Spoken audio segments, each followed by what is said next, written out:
Okay, तो good morning. आज का जो टॉपिक है वो क्या है? Breathing and exchange of gases. ठीक है, तो एक्सचेंज ऑफ गैसेस में कौन से दो गैसेस है जिनके बारे में हम बात करने वाले हैं? तो वो कौन से दो गैसेस हैं? ऑक्सीजन और CO2। ऑक्सीजन जो होती है वो हमारे बॉडी में जितने भी टिश्यूज हैं, जितने भी सेल्स हैं, उसको यूज करते हैं। क्या जरूरत होती है उसकी? वो ऑक्सीजन जो होता है इनडायरेक्टली जितने भी हमारे मैक्रो मॉलिक्यूल्स हैं, ग्लूकोज है या फिर जिनसे हम एनर्जी ड्राइव कर सकते हैं, वो इनडायरेक्टली उनको तोड़ता है और इससे एनर्जी लिबरेट होती है ना। और इस पूरे प्रोसेस को क्या कहते हैं? रेस्पिरेशन कहते हैं, है ना। और उसी वक्त जो CO2 जो कि एक बाई प्रोडक्ट है हमारी बॉडी का, वो टिश्यू से लंग्स में जाता है और फिर एटमॉस्फेरिक एयर में वैसे ही चला जाता है। अब इसमें आपके इंट्रोडक्शन दे रखे हैं कि क्या क्या पढ़ना है आपको यहाँ पर। ठीक है, इन पेजेस में आप गो थ्रू हो सकते हो। तो यहाँ पर यही चीज लिखी हुई है कि oxygen is utilised by organism to indirectly break down nutrients molecules like glucose to derive energy, है ना। तो क्यों चाहिए ऑक्सीजन? का क्या काम है? रोल ऑक्सीजन का बस यही है कि जितने भी मैक्रो मॉलिक्यूल्स हम यूज कर रहे हैं बॉडी को, उससे एनर्जी चाहिए। तो ऑक्सीजन क्या ऐसा करेगा कि ग्लूकोज वहां पे रखा हुआ है, ऑक्सीजन आया और उसको तोड़ देगा? ऐसा कुछ ही नहीं होता है, वो इनडायरेक्टली इन्वॉल्व होता है ना। जो आपने रिस्पिरेशन चैप्टर पढ़ा होगा वहां पे आपको उसका रोल पता चला होगा कि ऑक्सीजन कैसे एनर्जी को लिबरेट करवाने में हेल्प करता है ना।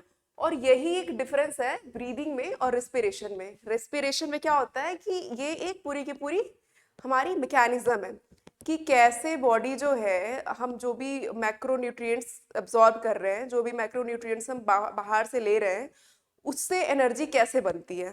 ये सारी चीजें हमको किसमें पढ़नी है? रेस्पिरेशन में पढ़नी है ना।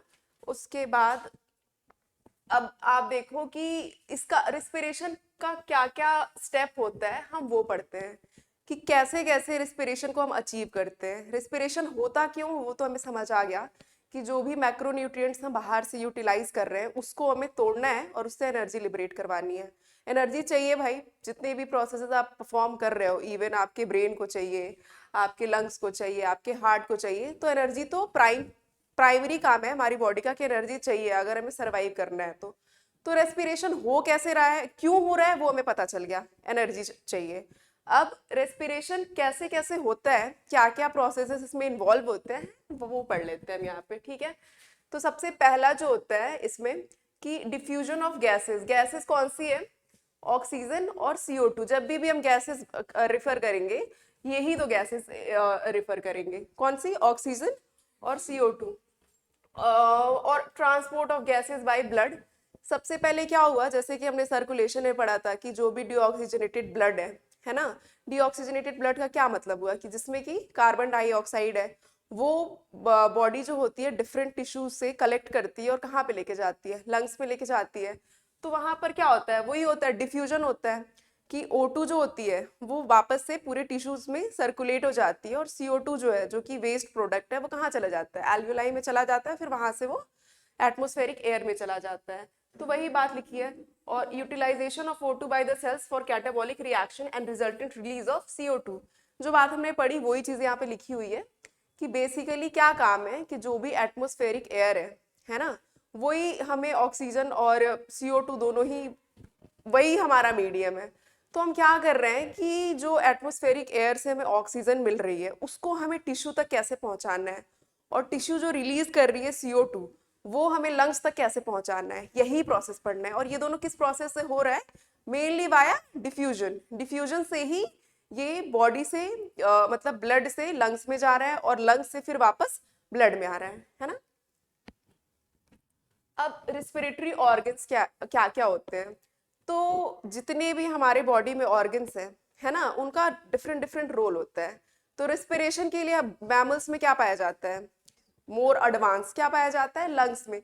बट लंग्स सारे जो हमारे लोअर इनवर्टिब्रेट्स हैं या फिर उनसे भी जो लोअर ऑर्गेनिज्म है, सब में लंग्स जो होता है वही रिस्पिरेटरी ऑर्गन्स नहीं होता है।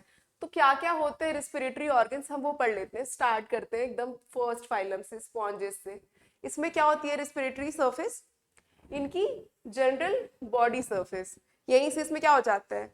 रेस्पिरेशन हो जाता है। अब जो मॉइस्ट क्यूटिकल होती है या फिर आप स्किन है मोस्ट अप्रोप्रिएट, आप ऐसे लिखो कि मॉइस्ट क्यूटिकल्स हैं, उसमें कहाँ पे होती है? अर्थवॉर्म्स में हो जाती है।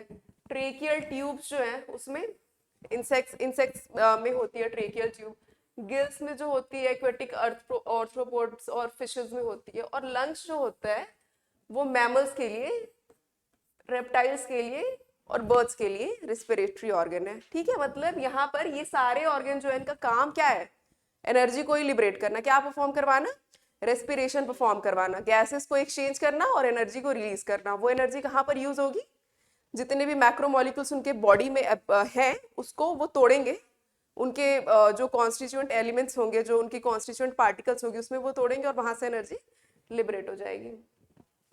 अब ह्यूमन रेस्पिरेटरी सिस्टम के बारे में बात करते हैं कि ह्यूमन रेस्पिरेटरी सिस्टम में क्या क्या चीजें होती हैं। तो बस दो ही चीजें होती हैं, बहुत ही आसान है याद करना, एक तो इसका रेस्पिरेटरी ट्रैक्ट है और दूसरा पार्ट क्या है, लंग्स है। तो रेस्पिरेटरी ट्रैक्ट जो होता है वो कैसे फॉर्म होता है, ठीक है, क्या क्या चीजें उसके अंदर आती हैं वो हम नेक्स्ट स्लाइड में पढ़ेंगे, और उसके बाद हम लंग्स के बारे में पढ़ेंगे कि लंग्स जो है बेसिकली कैसे वो इस एक्सचेंज को करवा पाता है ना। तो सबसे पहले हम चलते हैं रेस्पिरेटरी ट्रैक्ट के ऊपर, ठीक है, कि रेस्पिरेटरी ट्रैक्ट क्या होती है। तो ट्रैक्ट से क्या समझ आ रहा है, रास्ता, रास्ता को हम क्या कह सकते हैं, पैसेज ही कह लेते हैं, है ना। एक पाथवे है जो क्या करती है कि एयर जो है हमारा एटमॉस्फेरिक एयर है उसको कहाँ तक लेके आती है, लंग्स तक लेके आती है, वही क्या होती है, रेस्पिरेटरी ट्रैक्ट होती है। रेस्पिरेटरी ट्रैक्ट ट्रैक्ट क्यों कह रहे हैं, क्योंकि ये एक रास्ता है, रेस्पिरेटरी क्योंकि रेस्पिरेशन में इन्वॉल्व हो रहा है, तो that's why it is respiratory tract, है ना। अब इसमें क्या क्या चीजें होती है, कहाँ से और कहाँ तक जाना है ये हम लोग को पढ़ना है ना। तो ये रेस्पिरेटरी ट्री जो होगी आपकी, है ना, ब्रोंकियल ट्री जो होगी ये बेसिकली क्या हो जाएगी, लंग्स की ही पार्ट हो जाएगी, है ना। तो स्टार्ट करते हैं हम एक्सटर्नल नॉस्ट्रल से, जो ओपनिंग है, दो ओपनिंग प्रेजेंट होती है अबव द लिप, वो हो गई। फिर वहां से कहाँ चला जाएगा, चेम्बर में चला जाता है, नेजल चेम्बर में चला जाता है। फिर वहां से ये कहाँ जाएगा, इंटरनल लेयर्स में चला जाएगा। देन फिर ये कहाँ पे आएगा, नेजोफेरिंग्स में आएगा, फिर फेरिंग्स में आएगा, फिर ग्लॉटिस में आएगा, देन लैरिंग्स में आएगा, ट्रैकिया में आएगा, ब्रोंकियल ट्री में आएगा, रेस्पिरेटरी ट्री में आएगा। तो अभी ये बहुत लेंदी सा लग रहा होगा कि पता नहीं ये कैसे याद होगा, बट जब हम इनके बारे में पढ़ेंगे तो चीजें हम कनेक्ट कर पाएंगे कि कैसे कैसे ये पैसेज पॉसिबल हो पाया है। तो एक एक करके इनके बारे में अगले साइड्स में हम पढ़ते जाएंगे, है ना। तो सबसे पहले नोज और नेजल पैसेज के बारे में पढ़ते हैं, ठीक है। तो अभी जैसे कि बताया कि अपर लिप्स के ऊपर होता है, और यहाँ पे ये जो चीजें दे रखी हैं अगर आप ये पढ़ लो तो वेल एंड गुड है, बट वैसे ये नीट के पॉइंट ऑफ व्यू से इतना इंपॉर्टेंट नहीं है ना। क्योंकि ठीक है इसमें ये दे रखा है किससे लाइंड है, कौन कौन से ग्लैंड है इसमें प्रेजेंट, किस किस रीजन में, तो आप पढ़ सकते हो। वैसे आप बस इतना जानो कि जो आपकी नोज होती है उसमें क्या प्रेजेंट होते हैं, बहुत ही म्यूकस तो प्रेजेंट है ही है, और बहुत ही माइन्यूट हेयर उसमें प्रेजेंट होते हैं। वो क्या करता है बेसिकली, जितना फिल्टर वो कर सकता है, एक रफ फिल्टर एयर जो आ रही है उनको क्या करता है, फिल्टर कर देता है, और कहीं ना कहीं टेम्परेचर को थोड़ा बॉडी के लेवल पे लेके आने की कोशिश करता है ना। अब हम लोग पढ़ते हैं बकोफेरिंजियल कैविटी, है ना। बकोफेरिंजियल कैविटी में देखो आप, इसमें देखोगे कि ये इसके नाम ही बता रहे हैं कि इसमें दो जो कंपार्टमेंट्स हैं वो इन्वॉल्व है, बकल कंपार्टमेंट्स और दूसरा फेरिंजियल कंपार्टमेंट। तो इसीलिए इसको दो पार्ट में डिवाइड करा गया है, नाम ही इसका बता रहा है कि इसमें दो कंपार्टमेंट है ना। तो क्या होता है कि जो एंटीरियर पार्ट है इसका वो क्या होता है, बकल कैविटी होती है, और जो पोस्टीरियर पार्ट है वो क्या होता है, फेरिंजियल कैविटी होती है। एंटीरियर पोस्टीरियर को समझने का सबसे आसान सा तरीका ये है कि आगे वाला पार्ट, है ना, आप ऐसे फील कर सकते हो कि जब आप मुंह खोलते हो इनसाइड योर लिप्स, तो जिसमें आपके दांत अरेंज्ड है, जिसमें आपकी पैलेट है, both hard palate and soft palate, और आपकी जहां पर टंग है वो क्या हो गई, बकल कैविटी हो गई। उसके बाद आप देखोगे कि एक स्ट्रक्चर जो है इस टाइप का यू शेप का स्ट्रक्चर जो है, इसे मुंह खोल के आप देख सकते हो, अपने फ्रेंड्स के भी देख सकते हो, खुद के भी देख सकते हो मिरर में। तो उसमें यू शेप श्रंकन स्ट्रक्चर जो होता है वो हैंग्ड होता है ना। उस वो कहाँ पर होता है, वो क्या बताता है कि अब आपका जो बकल कैविटी है वो फिनिश्ड हो गई है, अब क्या है, फेरिंजियल कैविटी है ना। तो यही चीज यहाँ पर लिखी हुई है कि it is divided into two parts.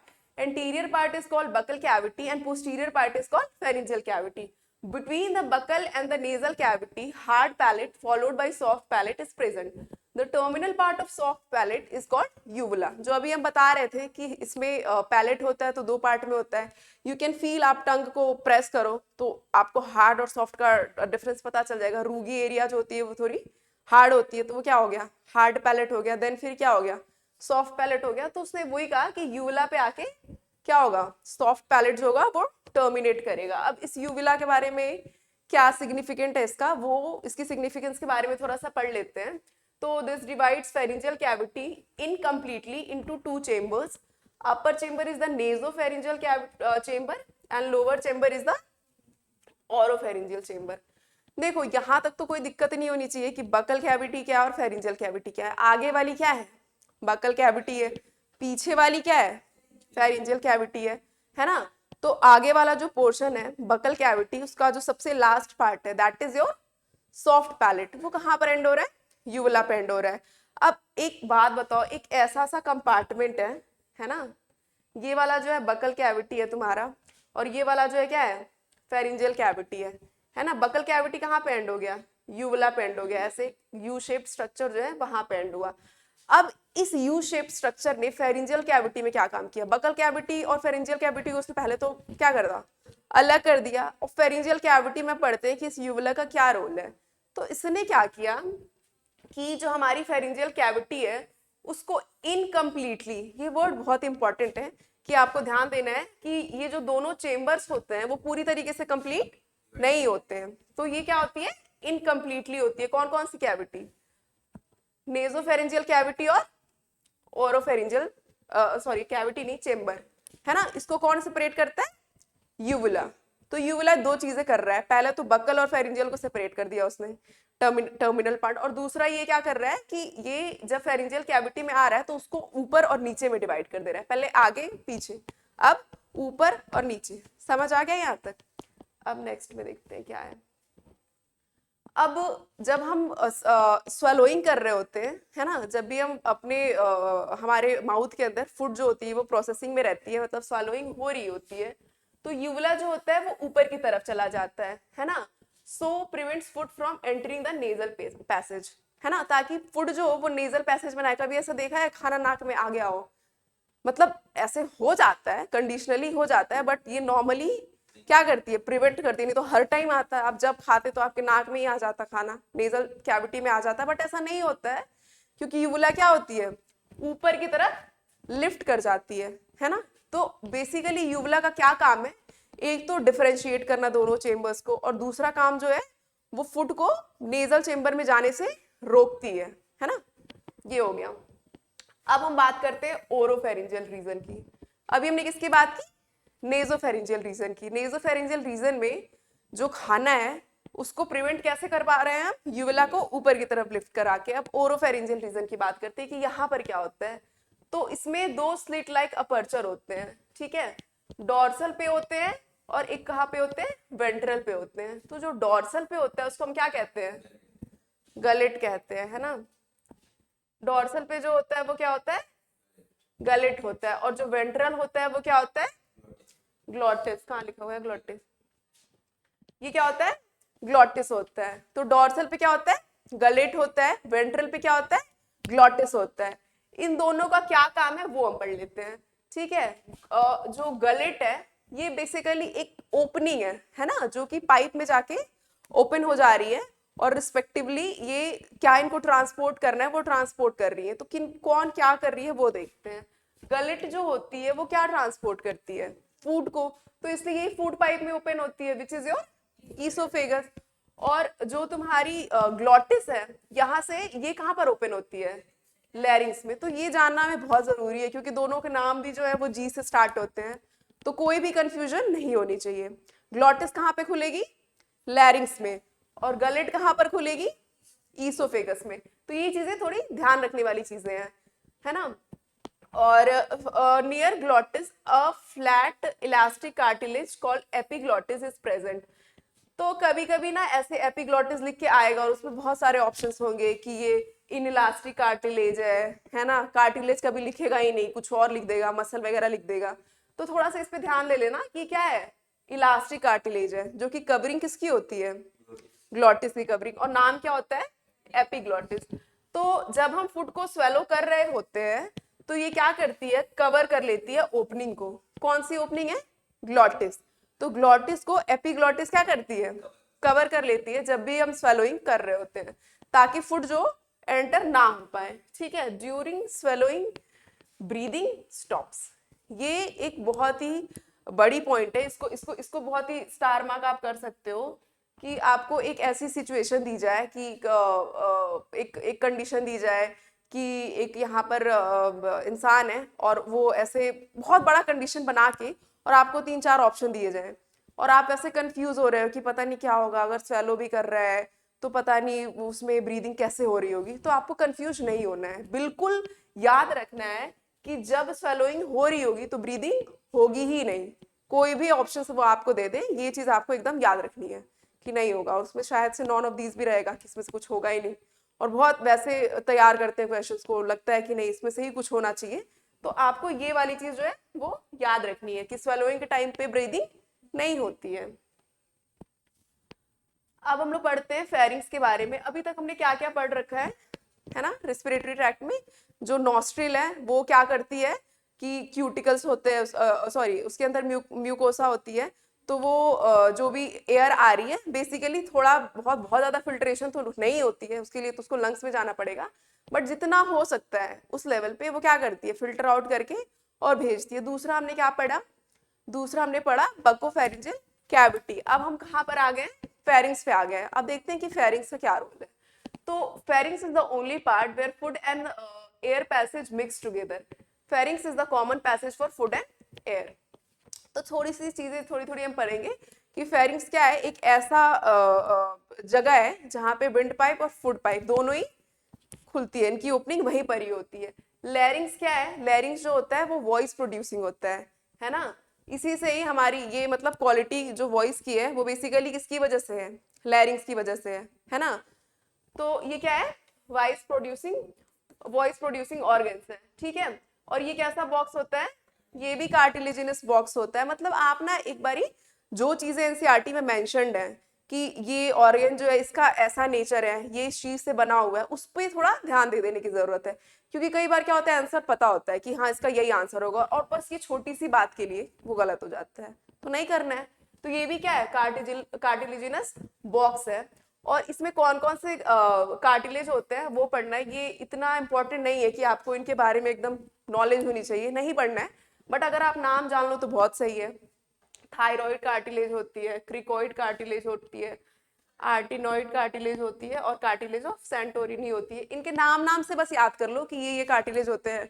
क्योंकि कई बार मान लो लैरिंग्स ना लिख के और इनमें से कुछ एक दे दे तो तुम्हें पता ही नहीं है कि पता नहीं कौन से चैप्टर से क्वेश्चन आ गया है। तो ऐसा नहीं होना चाहिए, बस नाम याद कर लो कि हाँ ये पार्ट जो है ये कहीं ना कहीं ये लैरिंग से ही रिलेटेड है, तो बस नाम आप याद कर सकते हो उनका। ठीक है, अब लैरिंग्स के अंदर जो है क्या क्या प्रेजेंट होता है, इसके अंदर वोकल कोड्स जो होते हैं वो प्रेजेंट होता है, जो साउंड प्रोडक्शंस में हेल्प करते हैं। तो आपको ऐसे साउंड कैसे प्रोड्यूस हो रहा है वो मैकेनिज्म पढ़नी नहीं है, आपको मैकेनिज्म अभी कौन सी पढ़नी है कि एक्सचेंज कैसे हो रहा है ना। तो लैरिंग्स के बारे में इतना जानना कि ये साउंड के प्रोडक्शन में हेल्प करता है, यही साउंड प्रोड्यूस करता है, और इसमें क्या होती है, कार्टिलेजेस होती है। इतना मोर देन एनफ है, उनके नाम बस आप याद कर लो। अब हम लोग पढ़ते हैं ट्रैकिया के बारे में कि ट्रैकिया जो है क्या है, ये भी क्या है, रेस्पिरेटरी ट्रैक का ही पार्ट है। जैसे हमने एक एक करके पढ़ा कि बकोफेरिंजियल कैविटी पढ़ लिया, फेरिंग्स पढ़ लिया, लैरिंग्स पढ़ लिया, अब हम कहाँ पर आए, ट्रैकिया पर आए, ताकि जब हम मैकेनिज्म पढ़ सके और ये सारे ऑर्गन्स वहां पर आए तो ऐसे हम कंफ्यूज ना हो कि ये पता नहीं क्या हो रहा है ना, पता होना चाहिए हमें। तो ट्रैकिया क्या है, it is a 10 to 12 centimetre long straight tube extending up to the mid thoracic cavity. ये बात आप बहुत ही ध्यान से रखेंगे कि ये कहाँ तक एक्सटेंड हो रही है, जो आपकी थोरैसिक कैविटी है उसके बिल्कुल बीच तक, और उसकी लंबाई कितनी है, 10 से 12 सेंटीमीटर। कभी भी ऐसे आप मतलब नहीं कहोगे कि ये 10 सेंटीमीटर की होती है या 11 सेंटीमीटर की होती है।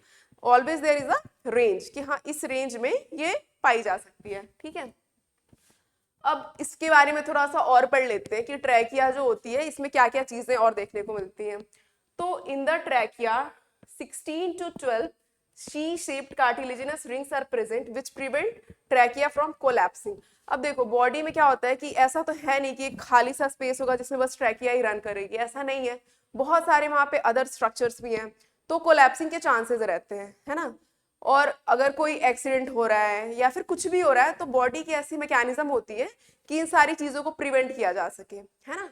तो इसमें रिंग्स प्रेजेंट होते हैं 16 से 20। जैसे आप बहुत आसानी से याद कर सकते हो यहाँ पे कि इसकी लेंथ कितनी होती है 10 से 12, ठीक है, और इसमें रिंग कितने प्रेजेंट होते हैं 16 से 20, दोनों में 4-4 का ही मतलब थोड़ा ही डिफरेंस है।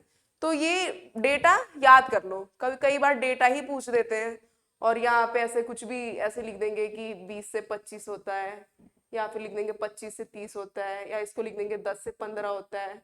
तुम्हें लगेगा यार 10 से 15 कुछ तो पढ़ा था और तुम ये गलत करके आ जाओगे, तो ऐसा नहीं करना है। अगर छोटे छोटे डेटा जो हैं वो याद करना बहुत आसान है, तो वो यहीं पर याद कर लो कि इसमें ये शी शेप्ड कितने वो होते हैं, रिंग्स होते हैं 16 से 20 होते हैं।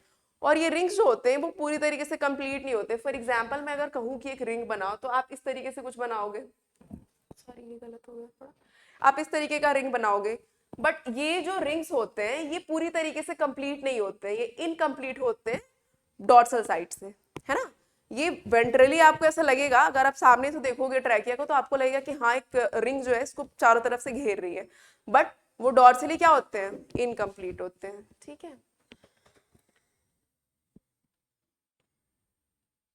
अब पढ़ते हैं bronchial tree and respiratory tree, है ना। ट्रैकिया हमने पढ़ लिया कि एक ये क्या है, ट्यूब है, बस ऐसा इमेजिन करो कि सिलिंड्रिकल मतलब सिलिंड्रिकल ट्यूब है, ऐसी एक लाइन है ना।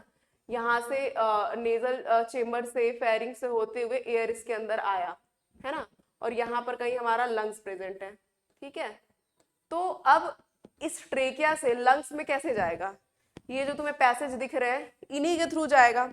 इन्हीं पैसेज के क्या नाम है, ब्रोंकियल ट्री या फिर ब्रोंकियल एंड रिस्पिरेटरी ट्री। तो डिफरेंस पता चल जाएगा कि कब इसको ब्रोंकियल कह रहे हैं, कब इसको रिस्पिरेटरी ट्री कह रहे हैं। बेसिकली ये वैसे पैसेजेस हैं जो ट्रैकिया से एयर को कहाँ पर लेके जाएंगे, लंग के अंदर, है ना, वही होता है ब्रोंकियल ट्री। देखो when trachea enters the thoracic cavity it divides into two branches as primary bronchus at the level of fifth thoracic vertebra. Branches of primary bronchus up to the terminal bronchiole makes a bronchial tree. देखो जैसे ही trachea enter करता है thoracic cavity में तो उसमें division होती है, दो ब्रांचेस में वो डिवाइड करता होगा। तो वो कहाँ पे डिवाइड करता है, एक लैंडमार्क कि हाँ इस पॉइंट पे आके ये डिवाइड करता है। वो लैंडमार्क क्या होता है हमारा, फिफ्थ थोरैसिक वर्टिब्रा। कहाँ पर होता है डिवाइड, फिफ्थ थोरैसिक वर्टिब्रा पे ट्रेकिया जो होता है वो डिवाइड हो जाता है दो ब्रांचेस में। अब ट्रेकिया का ये यहाँ पर देख सकते हैं हम कि ये यहाँ से आया, ये ऐसी ट्रेकिया थी, है ना, और ये ऐसे करके डिवाइड हो गया, समझ रहे हो, दो ब्रांचेस में ये डिवाइड हो गया। कहाँ पर डिवाइड हुआ, फिफ्थ थोरैसिक वर्टिब्रा में ये दो ब्रांचेस में डिवाइड हो गया। अब इस डिवीजन को हम क्या कहते हैं, प्राइमरी ब्रोंकस कहते हैं, है ना। क्या कहते हैं इसको, प्राइमरी ब्रोंकस। जैसे ही ये फिफ्थ लेवल पे डिवाइड होगा तो हमने इसका नाम रख दिया, क्या नाम रख दिया। अब यही ट्रैकिया का जो डिवीजन है वो डिवाइड होकर क्या कह रहा है, कहा जा रहा है इसको प्राइमरी ब्रोंकस कह रहे हैं। कहाँ पर क्या कह रहे हैं, फिफ्थ थोरैसिक वर्टिब्रा पे। अब एक बात बताओ, अगर ये डिवाइड हुआ है तो ऐसा तो होगा ना कि ये कहीं ना कहीं पर टर्मिनेट करेगा, मतलब कहीं ना कहीं पर इसकी एंडिंग होगी। तो इसकी एंडिंग कहाँ पर होगी, टर्मिनल ब्रोंकियोल्स में। ये क्या बनाएगा, ब्रोंकियल ट्री बनाएगा। तो इसको हम कैसे समराइज कर सकते हैं कि ट्रैकिया है उसमें डिवीजन हुआ, डिवीजन होके वो टर्मिनेट हो गया, क्या बना दिया उसने, ब्रोंकियल ट्री बना दिया, है ना। इसको हम समराइज ऐसे कर सकते हैं, उसके नाम हमने अलग अलग दे दिए कि चलो इस डिवीजन पे ये डिवाइड होगा तो उसका नाम ये है। बट आप ऐसे याद कर सकते हो कि बेसिकली ब्रोंकियल ट्री क्या है, डिवीजन ऑफ ट्रैकिया। कहाँ पे ये डिवाइड हो रहा है, फिफ्थ थोरैसिक कैविटी वर्टिब्री में, ठीक है। अब हम लोग हमने यहाँ तक पढ़ लिया कि ब्रोंकियल ट्री क्या होती है, ठीक है। अब हम पढ़ते हैं रिस्पिरेटरी ट्री क्या होती है, उसके बाद हम देखेंगे कि इनका काम में क्या होता है ना। तो जो terminal bronchioles divide two form respiratory bronchioles and branches of respiratory bronchioles make respiratory tree. इसका एक चार्ट मिलेगा आपको, ये अगर लाइन थोड़ी सी वैसी लग रही है कंफ्यूजिंग कि बार बार डिवीजन हो रहा है, बार बार टर्मिनेशन हो रहा है, तो इसका एक चार्ट मिलेगा, वहां से बहुत आसानी से याद हो जाएगा। बट अभी के लिए हम क्या करते हैं कि जो टर्मिनल ब्रोंक्यूल्स हैं वो डिवाइड हुए हैं। फॉर एग्जाम्पल हम इसको यहाँ पर इस तरीके से समझ सकते हैं कि ये ट्रैकिया है ना, इसका डिवीजन हो रहा है। ये कहाँ पे डिवाइड हुआ है, इस जगह को क्या कहते हैं, किस जगह पे डिवाइड हो रहा है, ये फिफ्थ थोरैसिक वर्टिब्रा में ये डिवाइड हो गया है ना। अब यहाँ पे इसका नाम क्या था, ट्रैकिया है, इन दोनों का नाम क्या होगा, क्या होंगे ये, प्राइमरी ब्रोंकस। ये आके यहाँ पे क्या हो गया, टर्मिनेट हो गए, मतलब इनकी एंडिंग हो गई, तो इन्होंने क्या बना दिया, ब्रोंकियल ट्री। दैट्स इट, बस इतनी ही बात है, ये ब्रोंकियल ट्री है। अब क्या होगा, इसकी यहाँ पर टर्मिनेशन हो रही है, यहाँ से ब्रांचेस अराइज होंगे इस तरीके से, ठीक है, फिर इसकी ब्रांचेस अराइज होंगे, है ना, ऐसे करके। तो जो ब्रोंकियल ट्री है ना, वहां से उसके जो ब्रांचेस होंगे वो क्या बनाएंगे, रेस्पिरेटरी ट्री बनाएंगे। बस इतना ही है, थोड़ा इसमें है कि इनके स्टेप्स 2-4 आ जाएंगे, तो वो आप वहां से याद कर लेना, ऐसा नहीं एग्जाम में आएगा लिखने के लिए, बट हाँ पैसेज ऑफ एयर के लिए आ सकता है, तो वो वहां से ही देख सकते हैं हम लोग, ठीक है। अब ये तो पता चल गया कि ब्रोंकियल ट्री क्या है और रेस्पिरेटरी ट्री क्या है। ट्रैकिया डिवाइड होकर क्या बना रहा है, ब्रोंकियल ट्री। ब्रोंकियल ट्री जो है वो डिवाइड होकर क्या बना रहा है, रेस्पिरेटरी ट्री। और चार्ट से ज्यादा बेटर समझ पाएंगे हम। अब देखो कि इनका अब रोल क्या है, कि ब्रोंकियल ट्री क्या करती है ना, रेस्पिरेटरी ट्री क्या करती है, वो हम लोग पढ़ते हैं। तो सबसे पहले देखते हैं ब्रोंकियल ट्री की खासियत। एक, in bronchial tree cartilaginous rings are present while these are absent in respiratory tree। अब देखो क्या होता है कि जो हमारा ब्रोंकाई बेसिकली क्या था, ट्रैकिया का ही तो डिवीजन था, और ट्रैकिया में क्या थे, रिंग्स थे, तो इसके अंदर भी रिंग्स प्रेजेंट होंगे, है ना। और ये रिंग्स होंगे, ये रेस्पिरेटरी ट्री में एब्सेंट होंगे, तो एक ये डिफरेंस है, ठीक है, किसमें, ब्रोंकियल ट्री में और रेस्पिरेटरी ट्री में प्रेजेंस ऑफ रिंग्स। रिंग्स कहाँ प्रेजेंट होते हैं, ब्रोंकियल ट्री में, और वो रेस्पिरेटरी ट्री में नहीं होते हैं। अब क्या होता है, रेस्पिरेटरी ट्री जो है उसकी भी कुछ सिग्निफिकेंस है ना।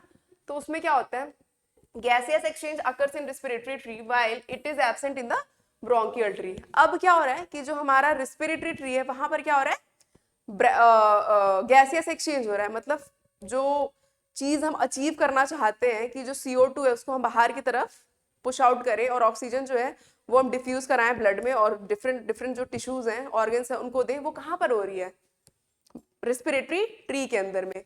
मतलब बेसिकली हम इसको क्या कह सकते हैं कि यहाँ पर क्या हो रहा है, गैसियस एक्सचेंज हो रहा है ना। और यहाँ पर वो रिंग्स जो है वो प्रेजेंट नहीं है, क्यों, क्योंकि ये ब्रोंक्यूल्स जो है उनके जो टर्मिनल पार्ट है वो इसको फॉर्म कर रहे हैं, है ना। और जो हमारे ब्रोंकियल ट्री है उसके अंदर रिंग्स हैं, है ना, क्योंकि वो क्या है, बेसिकली ट्रैकिया के ही डिवीजन से वो फॉर्म हुआ है। तो ये जो 2 पॉइंट है, आप बहुत अच्छे से इसको ध्यान रखना कि गैसियस एक्सचेंज जो है वो ब्रोंकियल ट्री में नहीं होता है, क्योंकि हम आगे पढ़ेंगे तो वहां पे थोड़ा सा कंफ्यूजन हो सकता है, तो इस बात को यही याद कर लेना है कि गैसियस एक्सचेंज कहाँ पर होती है, रेस्पिरेटरी ट्री में, ब्रोंकियल ट्री में नहीं होती है, ठीक है। बट अब एक बात बताओ, ट्रैकिया है वो ही तो लेके आ रही है ना, वो इतनी बड़ी सी ट्यूब है जो एयर को लेके आ रही है लंग्स तक, तो उसमें लंग्स में जो ब्रोंकियल ट्री है उसमें एयर तो प्रेजेंट है ही। ऐसा तो नहीं है कि एयर ब्रोंकियल ट्री को बाईपास करके और रेस्पिरेटरी ट्री में चला जा रहा है, ऐसा तो नहीं पॉसिबल है। तो इसके अंदर जो एयर फील्ड होती है जो कि पार्ट नहीं लेती है गैसियस एक्सचेंज में, उसकी वॉल्यूम क्या होती है, 150 ml। और इसका इस वॉल्यूम का एक नाम है, उसको हम क्या कहते हैं, डेड स्पेस वॉल्यूम। तो अगर एग्जाम में वैसे आ जाए कि डेड स्पेस वॉल्यूम जो है वो कहाँ पर होती है और क्या इसकी मेजरमेंट होती है, तो क्या बताएंगे हम कि डेड स्पेस वॉल्यूम कहाँ पर है, it is present in bronchial tree, और ये रेस्पिरेशन में पार्ट नहीं लेती है, इसी वजह से इसका नाम क्या है, डेड स्पेस वॉल्यूम। और ये वॉल्यूम मतलब इसकी क्वांटिटी कितनी है, 150 ml, है ना, ये होता है। अब हम लोग क्या करते हैं कि ये तो हमने देख लिया कि यहाँ तक 5 जो हमने चीजें पढ़ी, है ना, रेस्पिरेटरी ट्रैक्ट के बारे में ही हम पढ़ रहे थे एक्चुअली, कि कैसे नॉस्ट्रिल से और एयर कहाँ तक आ गया है, ट्रैकिया तक आ गया है ना, मतलब लंग्स तक ही आ गया रेस्पिरेटरी ट्री की अगर हम बात कर ले तो अब क्या होता है कि वहां पर कैसे ह्यूमिडिफाई होता है, कैसे एक्सचेंज होता है, उसके बारे में थोड़ा और जानते हैं, इसी चीज को थोड़ा और जानते हैं।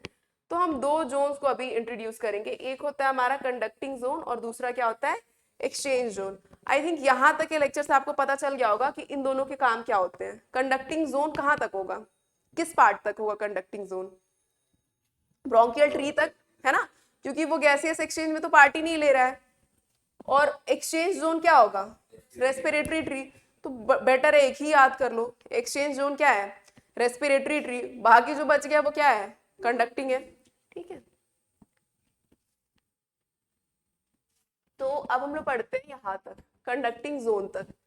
वही चीज यहाँ पर लिखी हुई है एक चार्ट के फॉर्म में, जो हमने अभी तक पढ़ा है। अभी तक हमने क्या पढ़ा है कि सबसे पहले की रेस्पिरेशन है क्या, है ना, क्यों जरूरत है इसकी, कैसे अचीव होते हैं, कौन कौन से ऑर्गन्स हैं, और कौन कौन से ऑर्गन्स हैं कैसे कैसे वो इसको अचीव कर पाते हैं, उनके बारे में थोड़ा बहुत अभी तक हम देख पाए हैं।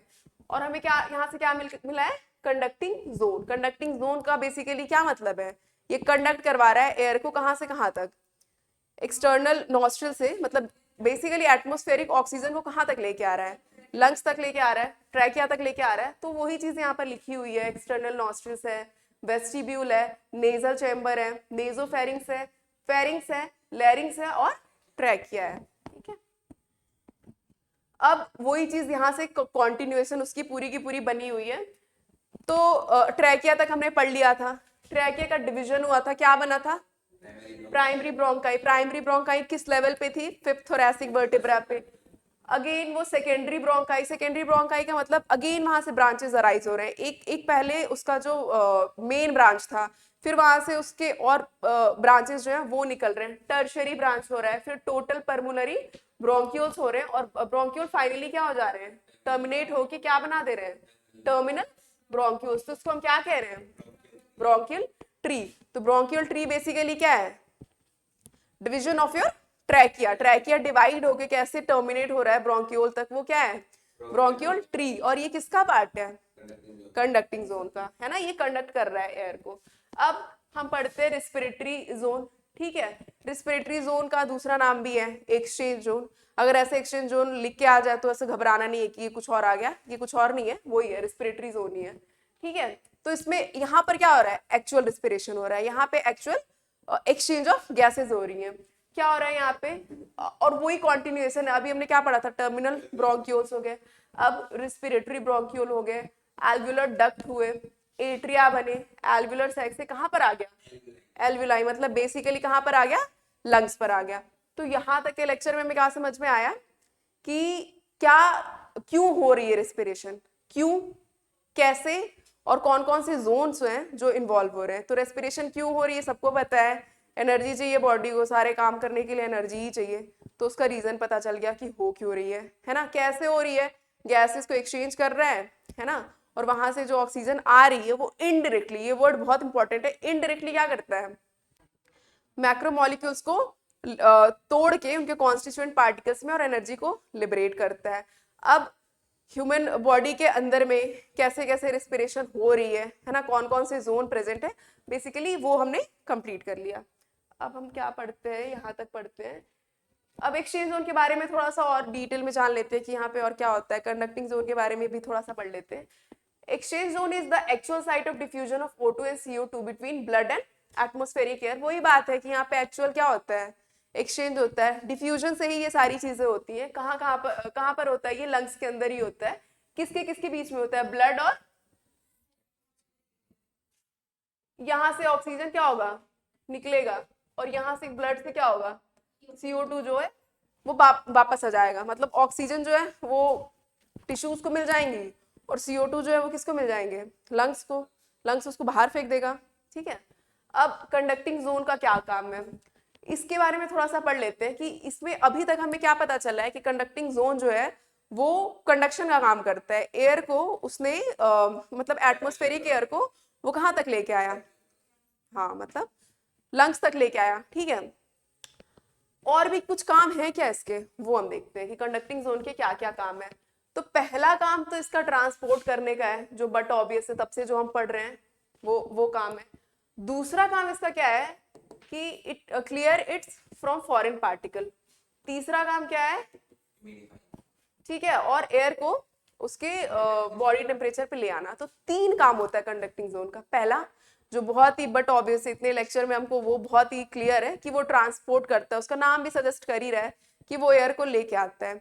दूसरा जो है वो फिल्ट्रेशन का भी काम करता है, उसमें जितने भी फॉरेन पार्टिकल्स हैं लंग्स तक पहुंचने से पहले, वैसे लंग्स में ही होती है फिल्ट्रेशन, है ना, वहीं पर तो हो रहा है सारा एक्सचेंज ऑफ गैसेस जो है हम वहीं पर कर रहे हैं। बट कंडक्टिंग जोन जो है वहां से फॉरेन पार्टिकल जो जो बॉडी के लिए, मतलब अगर वो बॉडी में एंटर कर जाते हैं तो वो कहीं ना कहीं हार्मफुल ही होंगे, उनको भी क्या करता है, एलिमिनेट करता है। उसके बाद क्या करता है, एयर को थोड़ा ह्यूमिडिफाई करता है।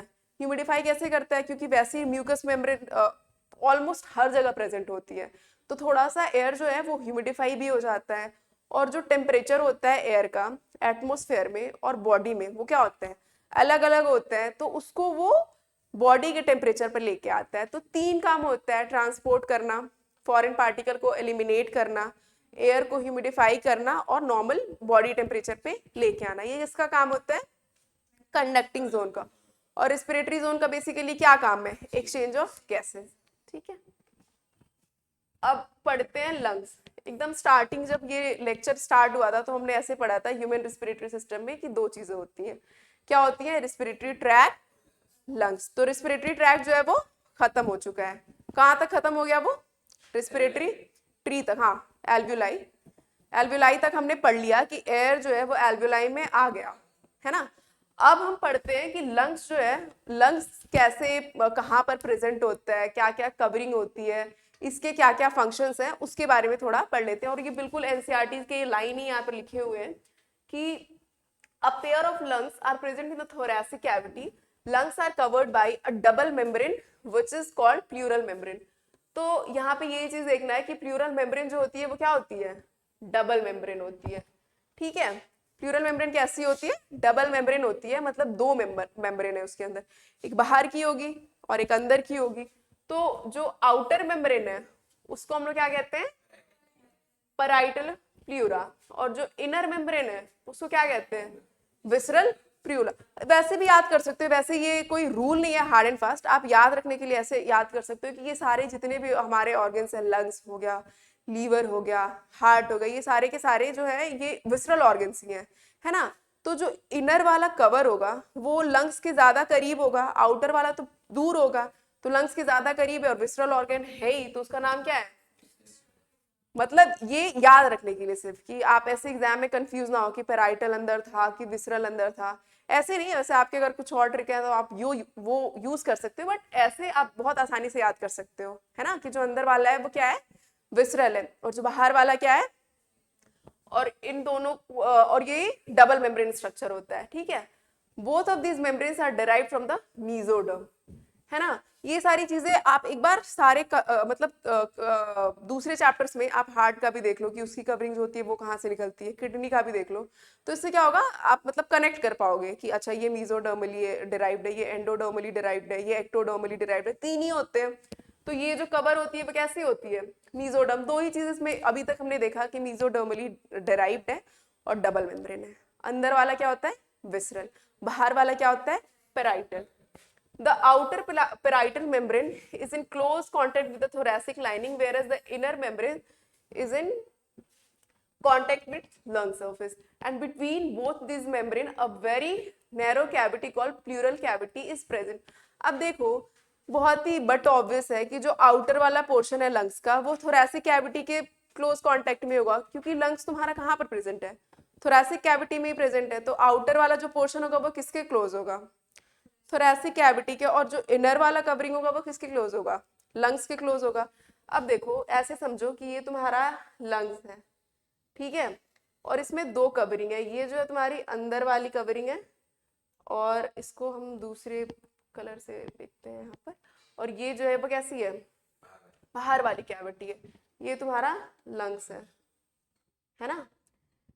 अब ये जो बाहर वाली कैविटी और अंदर वाली कैविटी है, इसमें एक बहुत ही पतली सी कैविटी प्रेजेंट होती है ना, खाली स्पेस कह सकते हो। उसके अंदर में क्या होता है, फ्लूइड प्रेजेंट होता है।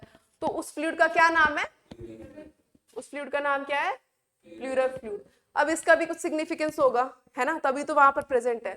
तो इसका ये सिग्निफिकेंस है कि it reduces friction of the lung surface sometimes due to bacterial infection the amount of this fluid increases so organism feels difficulty in breathing and severe chest pain which is known as dyspnoea. Dyspnoea क्या होती है? सांस लेने में तकलीफ को क्या कहते हैं? डिस्निया कहते हैं। And this is termed as pleurisy और प्लूरल इफ्यूजन डिजीज। देखो बहुत सारी डिजीजेस जो है लंग्स के, वो आगे हम पढ़ेंगे कौन कौन से डिसऑर्डर होते हैं, बट यहाँ पर क्योंकि ये टर्म आ गई है तो इसको यहीं पर जान लेते हैं। ये जो फ्लूइड है, प्लूरल फ्लूइड, ये क्या करवाता है? अगर फ्लूइड कहीं पर भी रहेगा तो फ्रिक्शन को क्या करेगा? वो कम करवाएगा, शॉक से बचाएगा उस ऑर्गन को, है ना। तो ये दो काम इसके हैं। अब क्या होता है, कभी कभी ऐसा होता है कि ये जो फ्लूइड है इसके अंदर कुछ भी किसी भी वजह से, है ना, बैक्टीरियल इन्फेक्शन हो गया। बैक्टीरियल इन्फेक्शन होने की वजह से क्या होता है कि ये अमाउंट जो है वो बहुत ज्यादा बढ़ने लग जाता है ना। तो एक क्लोज्ड स्पेस है जो कि वैसे ही बहुत ही कॉम्पैक्ट है, बहुत ही कम जगह है वहां पे, और वहां पर अगर फ्लूइड बढ़ने लग जाए तो वो क्या करेगा? प्रेशर, अननेसेसरी प्रेशर बिल्डअप करने लगेगा और सांस लेने में तकलीफ होगी। इस कंडीशन को क्या कहते हैं? डिस्निया कहते हैं। और इस डिजीज को क्या कहते हैं? Plural effusion disease. प्लूरल क्यों कह रहे हैं? क्योंकि लंग से अगर ऐसा कभी भी आ जाना कि पेरिकार्डियम हो, प्लूरल हो, तो वैसे ही थोड़ा सा दिमाग लगाना है कि ये किस कहाँ से आया होगा, लंग से रिलेटेड होगा। तो कंडीशन क्या है? डिस्निया है। डिजीज क्या है?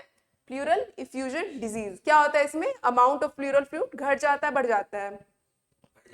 बढ़ जाता है। ऐसे चार ऑप्शंस बना देंगे कि जो प्लूरल एफिशिएंसी डिजीज होती है इसमें ये होता है कि बैक्टीरियल इन्फेक्शन होता है और फ्लूइड जो होता है वो घट जाता है, बैक्टीरियल इन्फेक्शन होता है, फ्लूइड जो होता है बढ़ जाता है, और दो चार ऐसे ऑप्शन दे देंगे। तो क्या कहाँ टिक करना है कि बैक्टीरियल इन्फेक्शन होता है और जो फ्लूइड है वो क्या हो जाता है? बढ़ जाता है, उसका अमाउंट जो है वो क्या होता है? बढ़ जाता है। अब हम लोग ह्यूमन जो हमारा लंग्स है उसके बारे में थोड़ा सा और पढ़ लेते हैं कि क्या क्या चीजें उसमें होती हैं। तो वैसे हमें पता ही है कि दो लंग्स है हमारे पास, पेयर ऑफ लंग्स प्रेजेंट होते हैं, लेफ्ट है और राइट है। आप एक चीज इसमें देख सकते हो कि जो राइट वाली लंग्स है इसमें क्या है? तीन लोब्स प्रेजेंट है, ऐसे हम मार्क कर सकते हैं, फर्स्ट, सेकेंड और थर्ड। और इसमें क्या है? सिर्फ दो ही लोब्स हैं। तो इसके बारे में थोड़ा पढ़ लेते हैं। ये जो स्ट्रक्चर होता है, जैसे हमने अभी बोला था नेक्स्ट मतलब पिछले लेक्चर में, कि जो हार्ट होता है वो एकदम मिड थोरैसिक कैविटी में होता है और उसका जो एपेक्स होता है वो टिल्टेड टुवर्ड लेफ्ट होता है। यही वाली वो कंडीशन है। यहाँ पर क्या प्रेजेंट होता है? हार्ट प्रेजेंट होता है। इस जगह को क्या कहते हैं? कार्डियक नॉच कहते हैं। अगर एक बात बताओ, अगर ये स्पेस नहीं होता तो क्या यहाँ पर ये जो हमारी लेफ्ट वाली लंग होती वो थोड़ी सी और बड़ी होती, और इसमें भी हम क्या कर सकते थे? तीन लोब बना सकते थे। क्योंकि यहाँ पर नॉच प्रेजेंट होती है इसलिए इसमें सिर्फ दो ही लोब्स होते हैं, और इनको डिवाइड करने के लिए एक फिशर होता है। आप ऐसे देख रहे हैं, ऐसे ऑब्लिकली ये रन कर रहा है, इसको हम क्या कहते हैं? है ना। तो ये बहुत ही आसान है, ये ट्रैकिया है ना। और ये जो फर्स्ट हमने मार्क करा है वो क्या है? अपर लोब है। सेकेंड वाला क्या है? लोअर लोब है। ये इसमें क्या है? ओब्लिक फिशर है। और ये यहाँ पर क्या है? कार्डियक नॉच है। अब हम राइट पे आ जाते हैं, तो राइट वाला जो होगा लेफ्ट के कंपैरिजन में क्या होगा? बड़ा होगा। अगर बड़ा होगा तो उसका वेट भी ज्यादा होगा, इसका वेट भी क्या होगा इसके कंपैरिजन में? कम होगा। तो इसमें तीन लोब्स हैं, ये अपर है, ये लोअर है, ये मिडिल है, और ये वाली क्या है? लोअर है। अब इसमें जो है क्योंकि तीन लोब हैं तो उनको डिवाइड करने के लिए दो फिशर तो चाहिए ही चाहिए होंगे। तो एक फिशर जो है जो इसमें भी कॉमन है, क्या है वो? Oblique fissure. ये दोनों में ही कॉमन होता है। इसमें एक एक्स्ट्रा फिशर आ जाती है जो आप यहाँ पे देख सकते हो, ये वाली क्या है? Horizontal fissure. तो वैसे अगर कभी भी ऐसे आ जाए कि horizontal fissure is present in, तो लेफ्ट और राइट में क्या होना है? कंफ्यूज नहीं होना है। कहाँ पर होगा? राइट में होगा। ऑब्लिक तो दोनों में ही याद है, आप ये डायग्राम से ही देख सकते हो, ये वाली है ना, यहाँ पर भी है और यहाँ पर भी है। तो ओब्लिक जो है वो दोनों में ही प्रेजेंट होती है। हॉरिजॉन्टल कहाँ पर प्रेजेंट होती है? राइट वाले में, है ना। तो ये लंग्स का एक थोड़ा सा यहाँ पर वैसे पिक्चराइजेशन है, लोब्स के बारे में बेसिकली यहाँ पर पता कर रहे हैं कि लेफ्ट वाले में कितने हैं और राइट वाले में कितने हैं। ये डायग्राम जो एनसीईआरटी में भी आप देख सकते हो, इसे बहुत आराम से समझाया गया है कि ये जो है तुम्हारा लैरिंक्स है ना। लैरिंक्स क्या करता है? वो साउंड प्रोड्यूस करता है। इसके अंदर ये बहुत सारे, देखो इसमें रिंग्स के नाम दे रखे हैं ना, सॉरी कार्टिलेज में कौन कौन से। ये एपिग्लॉटिस है। एपिग्लॉटिस किसकी कवरिंग होती है? कैसी होती है? इलास्टिक, कार्टिलेजिनस है नेचर। इसमें कौन कौन से लैरिंग्स के अंदर क्या क्या पार्ट है इसका? हायोइड बोन्स है, थायराइड कार्टिलेज है, क्रिकोइड है। फिर यहाँ से क्या हो जाएगा? ये ट्यूब स्टार्ट हो गया विच इज योर, ठीक है। अब ये लंग्स का एपेक्स है ना, जो अभी हम पढ़ रहे थे, लेफ्ट अपर लोब है। और विसरल प्लूरा का कहने का हमारा क्या मतलब है? कौन सा वाला कवर होगा? अंदर वाला कवर होगा। पेराइटल कहने से क्या मतलब है? ये बाहर वाली कवरिंग होगी, है ना। और इन दोनों को हम कलेक्टिवली क्या कह रहे हैं? प्लूरल कैविटी कह रहे हैं। और ये लेफ्ट टर्मिनल ब्रोंकियोस है ना, लेफ्ट लोअर लोब है। ये तुम्हारा डायफ्राम में क्या होती है? यू शेप स्ट्रक्चर होती है। ये क्या करती है? डायफ्राम का बेसिकली क्या काम है कि जो तुम्हारी थोरैसिक चेम्बर है उसको किससे अलग करें? नीचे वाली कौन सी है? एब्डोमेन। तो ये यू शेप्ड जो तुम्हारा स्ट्रक्चर है, डायफ्राम है, ये क्या करता है? अलग करता है दो कैविटी को। कौन कौन सी? थोरैसिक को एब्डोमेन से अलग करता है ना। अब फिर इस साइड में आ जाओ तो ब्रोंकाई है ये सारी, है ना, जिसमें ये रिंग्स प्रेजेंट है, जो कि बेसिकली क्या है? ट्रैकिया का ही डिवीजन है, ठीक है। ये रिंग्स कितनी होती है ट्रैकिया में? 16 टू 20 सी। और ट्रैकिया की लेंथ कितनी होती है? तो इसमें कंफ्यूज नहीं होना है, जैसे अभी आप हुए थे वैसे नहीं होना है इसमें कंफ्यूज। और ये यहाँ पे ये फिशर्स ही दे रखे हैं। ये इंटरकोस्टल मसल्स जो होती है तुम्हारे रिप्स में प्रेजेंट होती है। ये जैसे जो ब्लैक वाइट ऐसे बना रखा है, ये क्या है? ये रिप्स है ना। तो मैकेनिज्म ऑफ इंस्पिरेशन जब हम पढ़ेंगे तो इनका क्या यूज होगा वो पढ़ेंगे, ठीक है। तो अब इसको हम ऐसे समराइज करते हैं कि ह्यूमन लंग्स जो है वो क्या है। तो अभी जैसे हमने पढ़ा कि राइट वाला जो होता है वो बड़ा होता है एज कंपेयर टू लेफ्ट। और रीजन क्या है?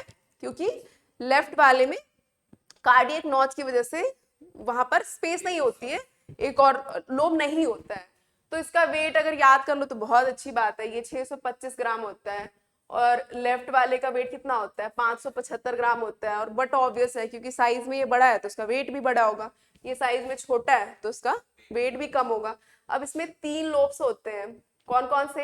एंटीरियर, मिडिल और पोस्टीरियर लोब। इसमें एक लोब जो होता है वो एब्सेंट होता है, वो कौन सा है? मिडिल वाला, जो इसमें नहीं होता है ना। तो ये ह्यूमन लंग्स जो है हमने यहाँ तक कवर कर लिया है ना। क्या क्या होता है, कहाँ पे इसकी पोजिशनिंग होती है, कौन कौन सी कवरिंग होती है, इसके फंक्शंस क्या है ना। मैकेनिज्म ऑफ ब्रीदिंग बेसिकली क्या है वो हम लोग नेक्स्ट वाले लेक्चर में करते हैं।